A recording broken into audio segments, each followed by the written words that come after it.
Chapter 21, in which the old man launches forth into his favorite theme and relates a story about a queer client. "Aha!" said the old man, a brief description of whose manner and appearance concluded the last chapter. "Aha! Who was talking about the inns?" "I was, sir," replied Mr. Pickwick. "I was observing what singular old places they are." "You?" said the old man contemptuously. "What do you know of the time when young men shut themselves up in those lonely rooms, and read, hour after hour, and night after night, till their reason wandered beneath their midnight studies, till their mental powers were exhausted, till morning's light brought no freshness or health to them, and they sank beneath the unnatural devotion of their youthful energies to their dry old books? Coming down to a later time, and a very different day, what do you know of the gradual sinking beneath consumption, or the quick wasting of fever, the grand results of life and dissipation, which men have undergone in those same rooms? How many vain pleaders for mercy do you think have turned away heart-sick from the lawyer's office, to find a resting place in the Thames, or a refuge in the jail? They are no ordinary houses, those. There is not a panel in the old wainscoting but what, if it were endowed with the powers of speech and memory, could start from the wall and tell its tale of horror. The romance of life, sir. The romance of life. Commonplace as they may seem now, I tell you they are strange old places, and I would rather hear many a legend with a terrific-sounding name than a true history of one old set of chambers." There was something so odd in the old man's sudden energy, and the subject which had called it forth, that Mr. Pickwick was prepared with no observation in reply, and the old man, checking his impetuosity, and resuming the leer, which had disappeared during his previous excitement, said, "Look at them in another light. They are most commonplace and least romantic. What fine places of slow torture they are! Think of the needy man who has spent his all, beggared himself, and pinched his friends, to enter the profession which is destined never to yield a morsel of bread to him. The waiting, the hope, the disappointment, the fear, the misery, the poverty, the blight on his hopes, an end to his career, the suicide perhaps, or, better still, the shabby, slip-shod drunkard. Am I not right about them, eh?" And the old man rubbed his hands and leered as if in delight at having found another point of view in which to place his favorite subject. Mr. Pickwick eyed the old man with great curiosity, and the remainder of the company smiled and looked on in silence. "Talk of your German universities," said the little old man. "Pooh-pooh, there's romance enough at home, without going half a mile for it, only people never think of it." "I never thought of the romance of this particular subject before, certainly," said Mr. Pickwick, laughing. "To be sure you didn't," said the little old man. "Of course not. As a friend of mine used to say to me, 'What is there in chambers in particular?' 'Queer old places,' said I. 'Not at all,' said he. 'Lonely,' said I. 'Not a bit of it,' said he. He died one morning of apoplexy, as he was going to open his outer door, fell with his head in his own letter-box, and there he lay for 18 months. Everybody thought he'd gone out of town." "And how was he found at last?" inquired Mr. Pickwick. "The benches determined to break his door open, as he hadn't paid any rent for 2 years. So they did, forced the lock, and a very dusty skeleton in a blue coat, black knee shorts, and silks, fell forward in the arms of the porter who opened the door. Queer that? Rather, perhaps, rather, eh?" And the little old man put his head more on one side, and rubbed his hands with unspeakable glee. "I know another case," said the little old man, when his chuckles had in some degree subsided. "It occurred in Clifford's Inn. Tenant of a top set, bad character, shut himself up in his bedroom closet and took a dose of arsenic. The steward thought he had run away. Opened the door, and put a bill up. Another man came, took the chambers, furnished them, and went to live there. Somehow or other, he couldn't sleep. Always restless and uncomfortable. 'Odd,' says he. 'I'll make the other room my bedchamber, and this my sitting-room.' He made the change, and slept very well at night, but suddenly found that somehow he couldn't read in the evening. He got nervous and uncomfortable, and used to be always snuffing his candles and staring about him. 'I can't make this out,' said he. When he came home from the play one night, and was drinking a glass of cold grog, with his back to the wall, in order that he mightn't be able to fancy there was anyone behind him, 'I can't make it out,' said he. And just then his eyes rested on the little closet that had been always locked up, and a shudder ran through his whole frame from top to toe. "I have felt this strange feeling before," said he. "I cannot help thinking there's something wrong about that closet." He made a strong effort, plucked up his courage, shivered the lock with a blow or two of the poker, opened the door, and there, sure enough, standing bolt upright in the corner, was the last tenant, with a little bottle clasped firmly in his hand, and his face livid with the hue of a painful death. As the little old man concluded, he looked round on the attentive faces of his wondering auditory with a smile of grim delight. "What strange things these are you tell us of, sir," said Mr. Pickwick, minutely scanning the old man's countenance by the aid of his glasses. "Strange?" said the little old man. "Nonsense! You think them strange because you know nothing about it. They are funny, but not uncommon." "Funny?" exclaimed Mr. Pickwick, involuntarily. "Yes, funny. Are they not?"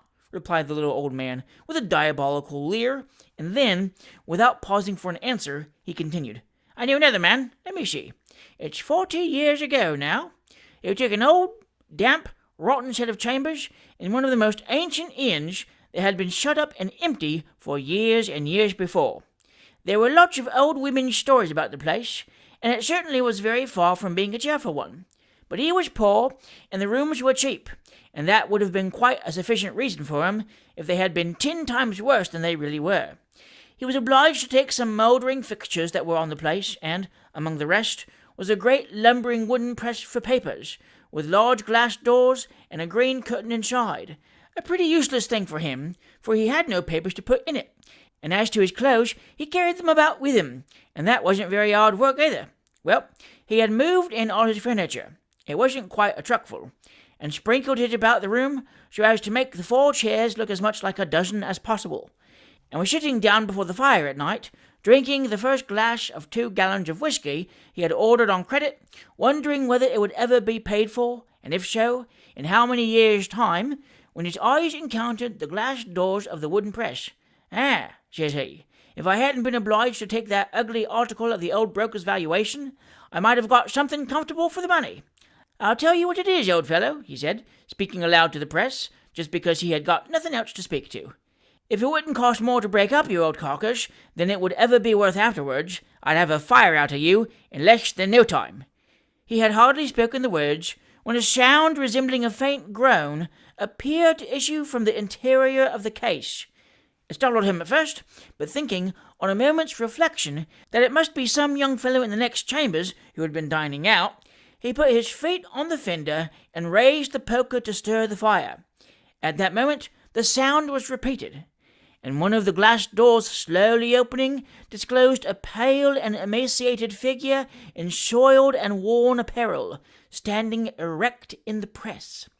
The figure was tall and thin, and the countenance expressive of care and anxiety, but there was something in the hue of the skin and gaunt and unearthly appearance of the whole form which no being of this world was ever seen to wear. "Who are you?" said the new tenant, turning very pale, poising the poker in his hand, however, and taking a very decent aim at the countenance of the figure. "Who are you?" "Don't throw that poker at me," replied the form. "If you hurled it with ever so sure an aim, it would pass through me without resistance and expend its force on the wood behind. I am a spirit." "And pray, what do you want here?" faltered the tenant. "In this room," replied the apparition, "my worldly ruin was worked, and I and my children beggared. In this press, the papers in a long, long suit, which accumulated for years, were deposited. In this room, when I had died of grief and long-deferred hope, 2 wily harpies divided the wealth for which I had contested during a wretched existence, and of which, at last, not 1 farthing was left for my unhappy descendants. I terrified them from the spot, and since that day they have prowled by night, the only period at which I can revisit the earth, about the scenes of my long protracted misery. This apartment is mine. Leave it to me." "If you insist upon making your appearance here," said the tenant, who had had time to collect his presence of mind during this prosy statement of the ghosts, "I shall give up possession with the greatest pleasure. But I should like to ask you 1 question, if you will allow me."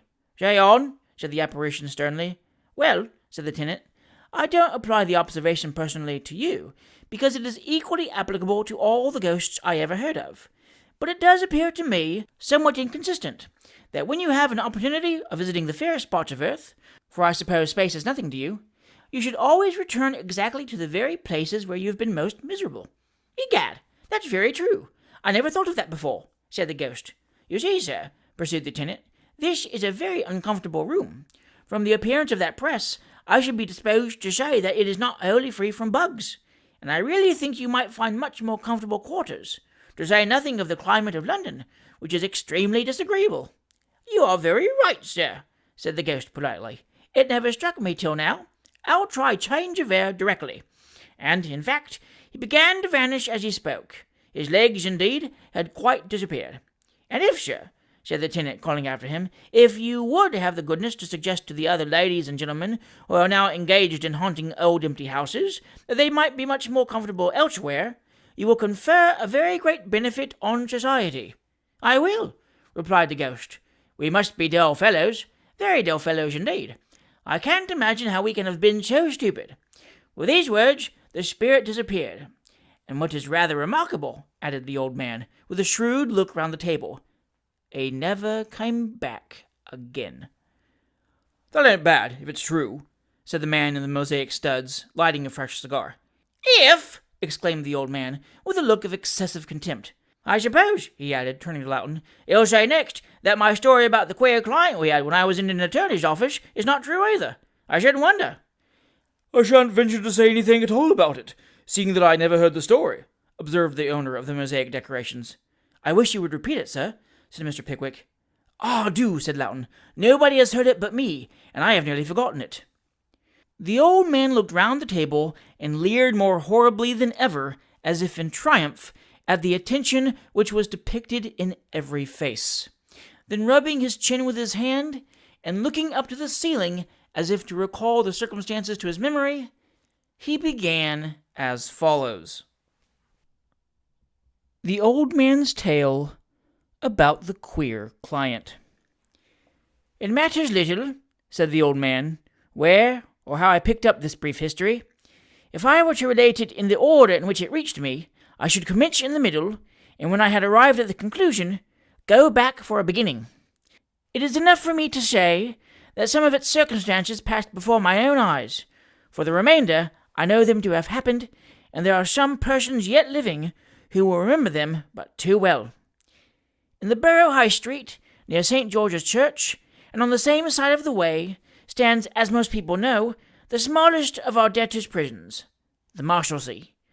Although in later times it has been a very different place from the sink of filth and dirt it once was, even its improved condition holds out but little temptation to the extravagant or consolation to the improvident. The condemned felon has as good a yard for air and exercise in Newgate as the insolvent debtor in the Marshalsea prison.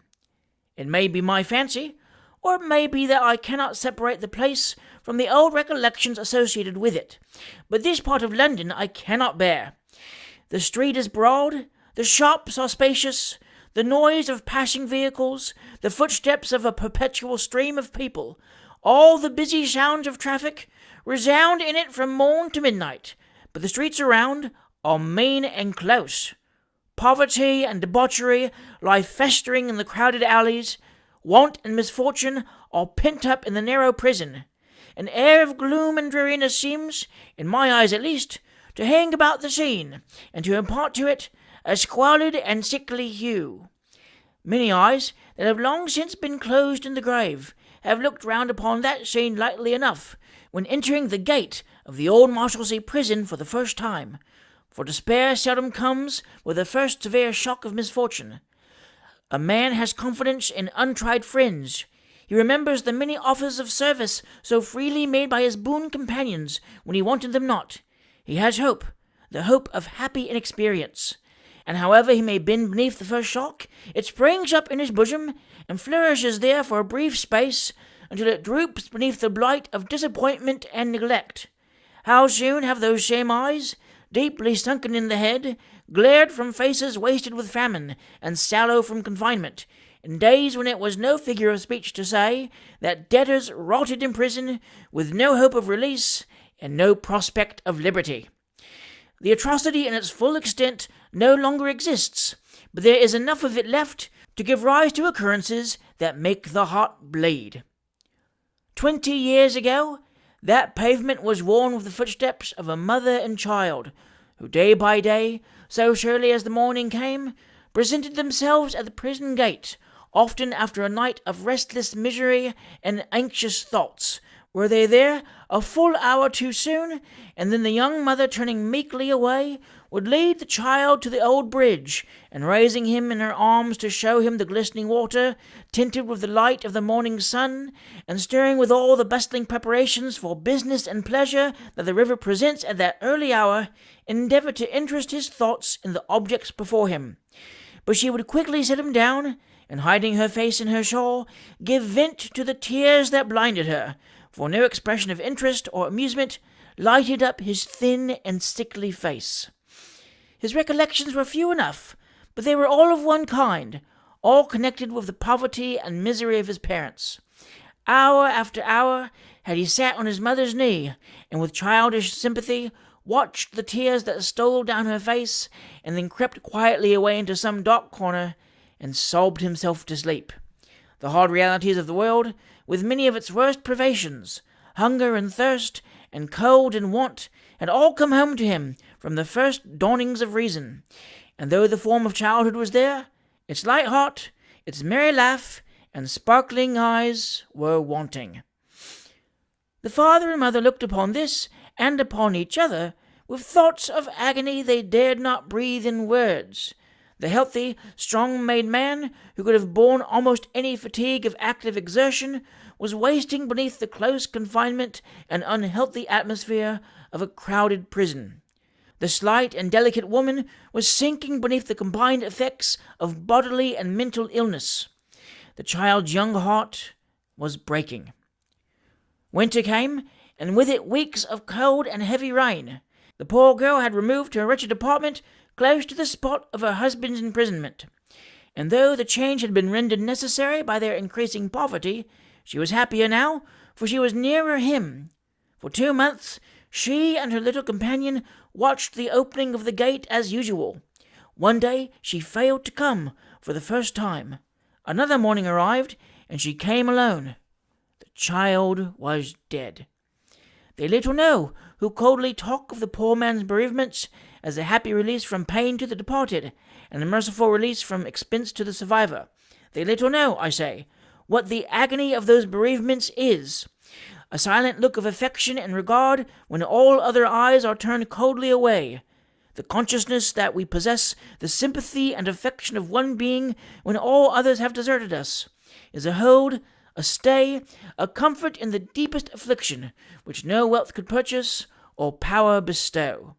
The child had sat at his parents' feet for hours together, with his little hands patiently folded in each other, and his thin, wan face raised towards them. They had seen him pine away from day to day, and though his brief existence had been a joyless one, and he was now removed to that peace and rest which, child as he was, he had never known in this world, they were his parents, and his loss sunk deep into their souls. It was plain to those who looked upon the mother's altered face that death must soon close the scene of her adversity and trial. Her husband's fellow prisoners shrunk from obtruding on his grief and misery, and left to himself alone the small room he had previously occupied in common with 2 companions. She shared it with him, and lingering on without pain, but without hope, her life ebbed slowly away. She had fainted one evening in her husband's arms, and he had borne her to the open window to revive her with the air, when the light of the moon, falling full upon her face, showed him a change upon her features, which made him stagger beneath her weight like a helpless infant. "Set me down, George," she said faintly. He did so, and seating himself beside her, covered his face with his hands, and burst into tears. "It is very hard to leave you, George," she said, "but it's God's will, and you must bear it for my sake. Oh, how I thank him for having taken our boy. He is happy, and in heaven now. What would he have done here, without his mother?" "You shall not die, Mary, you shall not die," said the husband, starting up. He paced hurriedly to and fro, striking his head with his clenched fists, then reseating himself beside her, and supporting her in his arms, added more calmly, Rouse yourself, my dear girl. Pray, pray do. You will revive yet." "Never again, George, never again," said the dying woman. "Let them lay me by my poor boy now, but promise me that if ever you leave this dreadful place, and should grow rich, you will have us removed to some quiet country churchyard a long, long way off, very far from here, where we can rest in peace. Dear George, promise me you will." I do," said the man, throwing himself passionately on his knees before her. "Speak to me, Mary. Another word, one look, but one." He ceased to speak, for the arm that clasped his neck grew stiff and heavy. A deep sigh escaped from the wasted form before him. The lips moved, and a smile played upon the face, but the lips were pallid, and the smile faded into a rigid and ghastly stare. He was alone in the world. That night, in the silence and desolation of his miserable room, the wretched man knelt down by the dead body of his wife, and called on God to witness a dreadful oath that from that hour he devoted himself to revenge her death and that of his child, that from thenceforth to the last moment of his life his whole energies should be directed to this one object, that his revenge should be protracted and terrible, that his hatred should be undying and unextinguishable, and should hunt its object through the world. The deepest despair, and passions scarcely human, had made such fierce ravages on his face and form in that one night that his companions in misfortune shrunk affrighted from him as he passed by. His eyes were bloodshot and heavy, his face a deadly white, and his body bent as if with age. He had bitten his underlip nearly through in the violence of his mental suffering, and the blood which had flowed from the wound had trickled down his chin and stained his shirt and neckerchief. No tear or sound of complaint escaped him, but the unsettled look and disordered haste with which he paced up and down the yard denoted the fever which was burning within. It was necessary that his wife's body should be removed from the prison without delay. He received the communication with perfect calmness, and acquiesced in its propriety. Nearly all the inmates of the prison had assembled to witness its removal. They fell back on either side when the widower appeared. He walked hurriedly forward, and stationed himself, alone, in a little railed area close to the lodge gate, from whence the crowd, with an instinctive feeling of delicacy, had retired. The rude coffin was borne slowly forward on men's shoulders. A dead silence pervaded the throng, broken only by the audible lamentations of the women and the shuffling steps of the bearers on the stone pavement. They reached the spot where the bereaved husband stood, and stopped. He laid his hand upon the coffin, and mechanically adjusting the pall with which it was covered, motioned them onwards. The turnkeys in the prison lobby took off their hats as it passed through, and in another moment the heavy gate closed behind it. He looked vacantly upon the crowd, and fell heavily to the ground. Although for many weeks after this he was watched night and day in the wildest ravings of fever, neither the consciousness of his loss nor the recollections of the vow he had made ever left him for a moment. Scenes changed before his eyes, place succeeded place, and event followed event in all the hurry of delirium, but they were all connected in some way with the great object of his mind. He was sailing over a boundless expanse of sea, with a blood-red sky above, and the angry waters lashed into fury beneath, boiling and eddying up on every side. There was another vessel before them, toiling and labouring in the howling storm, her canvas fluttering in ribbons from the mast, and her deck thronged with figures who were lashed to the sides, over which huge waves every instant burst, sweeping away some devoted creature into the foaming sea. Onward they bore, amidst the roaring mass of water, with a speed and force which nothing could resist, and striking the stern of the foremost vessel, crushed her beneath their keel. From the huge whirlpool which the sinking wreck occasioned, arose a shriek so loud and shrill, the death cry of 100 drowning wretches, blended into one fierce yell, that it rung far above the war cry of the elements, and echoed and re-echoed till it seemed to pierce air, sky, and ocean. But what was that? That old grey head that rose above the water surface, and with looks of agony and screams for aid, buffeted with the waves. One look, and he had sprung from the vessel's side, and with vigorous strokes was swimming towards it. He reached it. He was close upon it. They were his features. The old man saw him coming, and vainly strove to elude his grasp. But he clasped him tight, and dragged him beneath the water. Down with him, 50 fathoms deep. His struggles grew fainter and fainter until they wholly ceased. He was dead. He had killed him and had kept his oath. He was traversing the scorching sands of a mighty desert, barefooted and alone. The sand choked and blinded him. Its fine thin grains entered the very pores of his skin and irritated him almost to madness.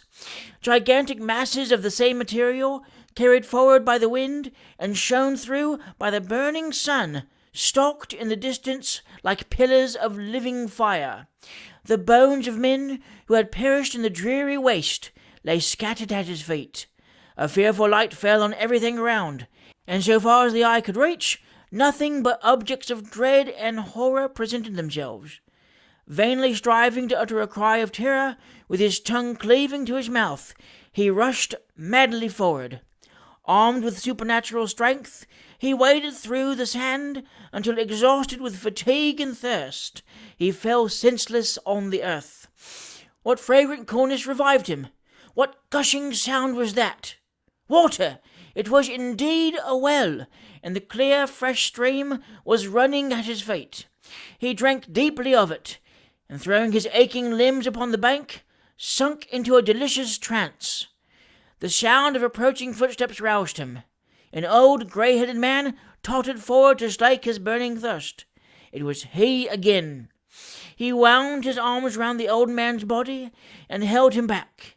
He struggled in powerful convulsions and shrieked for water, but for one drop of water to save his life. But he held the old man firmly and watched his agonies with greedy eyes, and when his lifeless head fell forward on his bosom, he rolled the corpse from him with his feet. When the fever left him and consciousness returned, he awoke to find himself rich and free, to hear that the parent who would have let him die in jail who had let those who were far dearer to him than his own existence die of want and the sickness of heart that medicine cannot cure, had been found dead in his bed of down. He had all the heart to leave his son a beggar, but proud even of his health and strength, he had put off the act till it was too late, and now might gnash his teeth in the other world at the thought of the wealth his remissness had left him. He woke to this, and he woke to more. To recollect the purpose for which he lived, and to remember that his enemy was his wife's own father, the man who had cast him into prison, and who, when his daughter and her child sued at his feet for mercy, had spurned them from his door. Oh, how he cursed the weakness that prevented him from being up and active in his scheme of vengeance. He caused himself to be carried from the scene of his loss and misery, and conveyed to a quiet residence on the sea-coast, not in the hope of recovering his peace of mind or happiness, for both were fled forever, but to restore his prostrate energies, and meditate on his darling object. And here some evil spirit cast in his way the opportunity for his first, most horrible revenge. It was summer-time, and wrapped in his gloomy thoughts, he would issue from his solitary lodgings early in the evening, and wandering along a narrow path beneath the cliffs to a wild and lonely spot that had struck his fancy in his ramblings, seat himself on some fallen fragments of the rock, and burying his face in his hands, remain there for hours, sometimes until night had completely closed in, and the long shadows of the frowning cliffs above his head cast a thick black darkness on every object near him. He was seated here, one calm evening in his old position, now and then raising his head to watch the flight of a seagull, or to carry his eye over the glorious crimson path which, commencing in the middle of the ocean, seemed to lead to its very verge where the sun was setting, when the profound stillness of the spot was broken by a loud cry for help. He listened, doubtful of his having heard aright, when the cry was repeated with even greater vehemence than before, and, starting to his feet, he hastened in the direction from whence it proceeded. The tale told itself at once. Some scattered garments lay on the beach. A human head was just visible above the waves at a little distance from the shore, and an old man, wringing his hands in agony, was running to and fro, shrieking for assistance. The invalid, whose strength was now sufficiently restored, threw off his coat and rushed towards the sea, with the intention of plunging in and dragging the drowning man ashore. "Hasten here, sir, in God's name! Help, help, sir, for the love of heaven! He is my son, sir, my only son," said the old man frantically as he advanced to meet him. "My only son, sir, and he is dying before his father's eyes." At the first word the old man uttered, the stranger checked himself in his career, and folding his arms, stood perfectly motionless. "Great God!" exclaimed the old man, recoiling. "Hailing!" The stranger smiled and was silent. "Hailing!" said the old man wildly. "My boy! Hailing, my dear boy! Look, look!" And, gasping for breath, the miserable father pointed to the spot where the young man was struggling for life. "Hark!" said the old man. "He cries once more. He is alive yet. Hailing! Save him! Save him!" The stranger smiled again, and remained immovable as a statue. "I have wronged you!" shrieked the old man, falling on his knees and clasping his hands together. "Be revenged! Take my all, my life! Cast me into the water at your feet, and, if human nature can repress a struggle, I will die without stirring hand or foot. Do it, Hailing, do it! But save my boy! He is so young, Hailing, so young to die!" "Listen," said the stranger, grasping the old man fiercely by the wrist. "I will have life for life, and here is one. My child died before his father's eyes, a far more agonizing and painful death than that young slanderer of his sister's worth is meeting while I speak. You laughed in your daughter's face, where death had already set his hand, at our sufferings then. What do you think of them now? See there! See there!" As the stranger spoke, he pointed to the sea. A faint cry died away upon its surface. The last powerful struggle of the dying man agitated the rippling waves for a few seconds, and the spot where he had gone down into his early grave was undistinguishable from the surrounding water. 3 years had elapsed, when a gentleman alighted from a private carriage at the door of a London attorney, then well known to the public as a man of no great nicety in his professional dealings, and requested a private interview on business of importance. Although evidently not past the prime of life, his face was pale, haggard, and dejected, and it did not require the acute perception of the man of business to discern at a glance that disease or suffering had done more to work a change in his appearance than the mere hand of time could have accomplished in twice the period of his whole life. "I wish you to undertake some legal business for me," said the stranger. The attorney bowed obsequiously, and glanced at a large packet which the gentleman carried in his hand. His visitor observed the look, and proceeded. "It's no common business," said he, "nor have these papers reached my hands without long trouble and great expense." The attorney cast a still more anxious look at the packet, and his visitor, untying the string that bound it, disclosed a quantity of promissory notes, with some copies of deeds and other documents. "Upon these papers," said the client, "the man whose name they bear has raised, as you will see, large sums of money for some years past. There was a tacit understanding between him and the men into whose hands they originally went, and from whom I have by degrees purchased the whole, for treble and quadruple their nominal value, that these loans should be from time to time renewed until a given period had elapsed. Such an understanding is nowhere expressed. He has sustained many losses of late, and these obligations, accumulating upon him at once, would crush him to the earth." "The whole amount is some thousands of pounds," said the attorney, looking over the papers. "It is," said the client. "What are we to do?" inquired the man of business. "Do?" replied the client, with sudden vehemence. "Put every engine of the law in force, every trick that ingenuity can devise and rascality execute. Fair means and foul, the open oppression of the law, aided by all the craft of its most ingenious practitioners. I would have him die a harassing and lingering death, ruin him, seize and sell his lands and goods, drive him from house and home, and drag him forth a beggar in his old age to die in a common jail. But the costs, my dear sir, the costs of all this, reasoned the attorney, when he had recovered from his momentary surprise. If the defendant be a man of straw, who is to pay the costs, sir? Name any sum, said the stranger, his hand trembling so violently with excitement that he could scarcely hold the pen he seized as he spoke. Any sum, and it is yours. Don't be afraid to name it, man.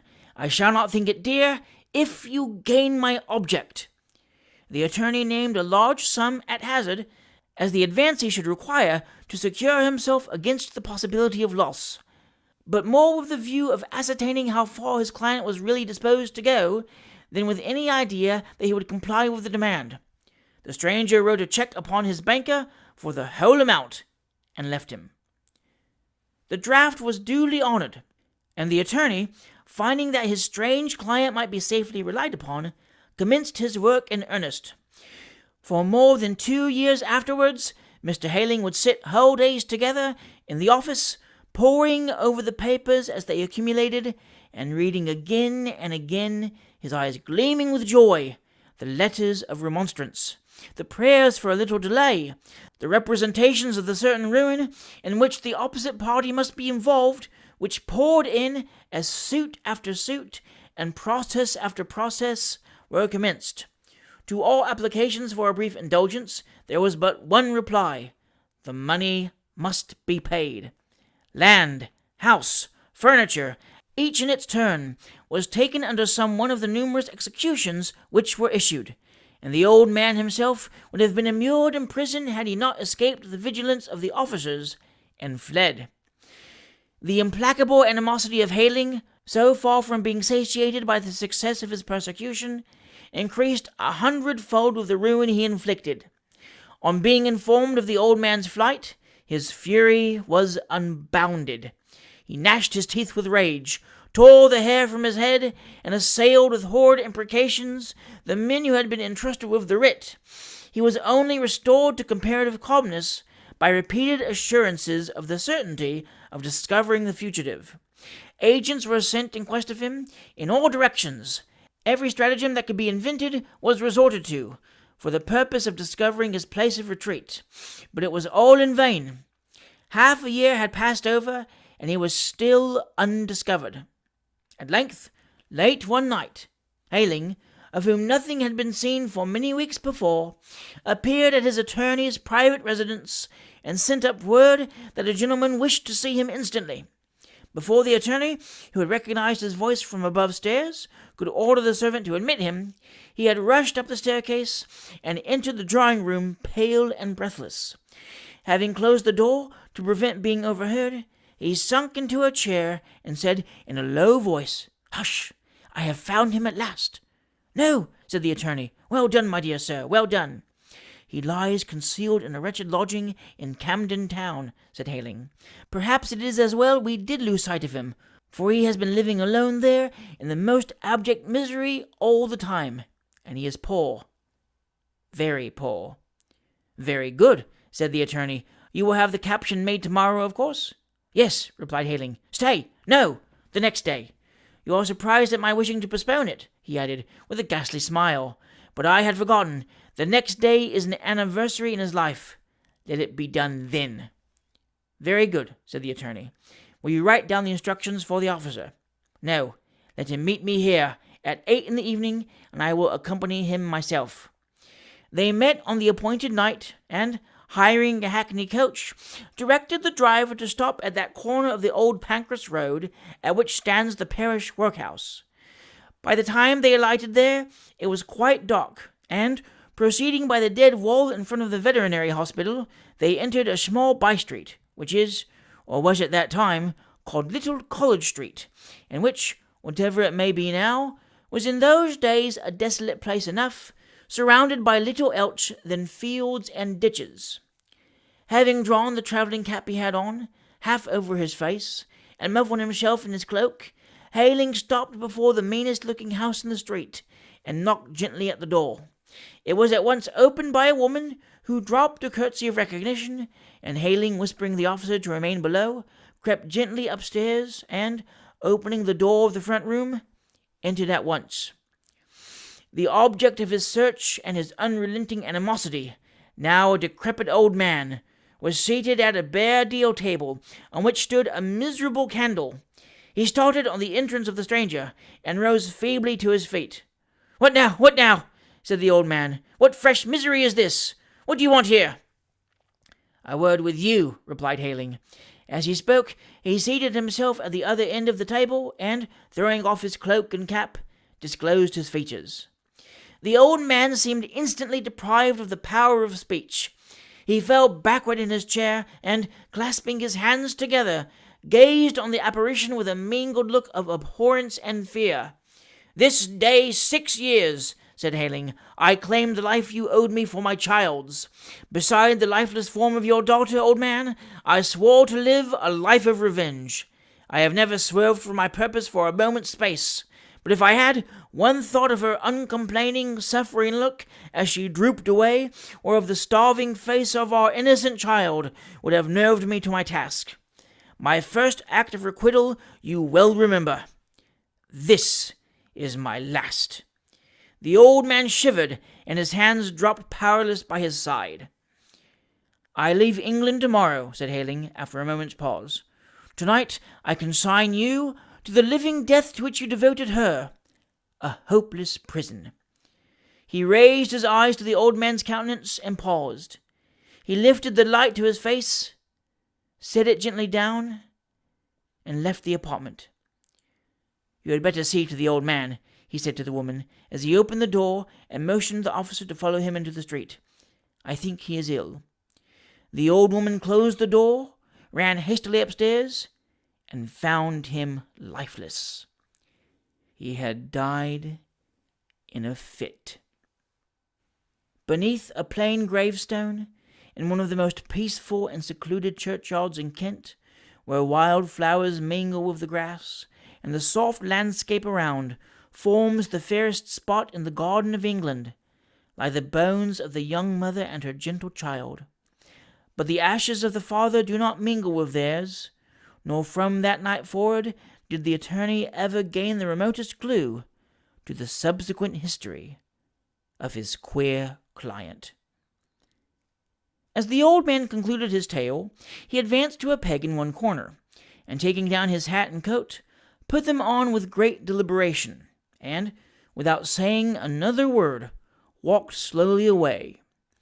As the gentleman with the mosaic studs had fallen asleep, and the major part of the company were deeply occupied in the humorous process of dropping melting tallow grease into his brandy and water, Mr. Pickwick departed unnoticed, and having settled his own score and that of Mr. Weller, he issued forth, in company with that gentleman, from beneath the portal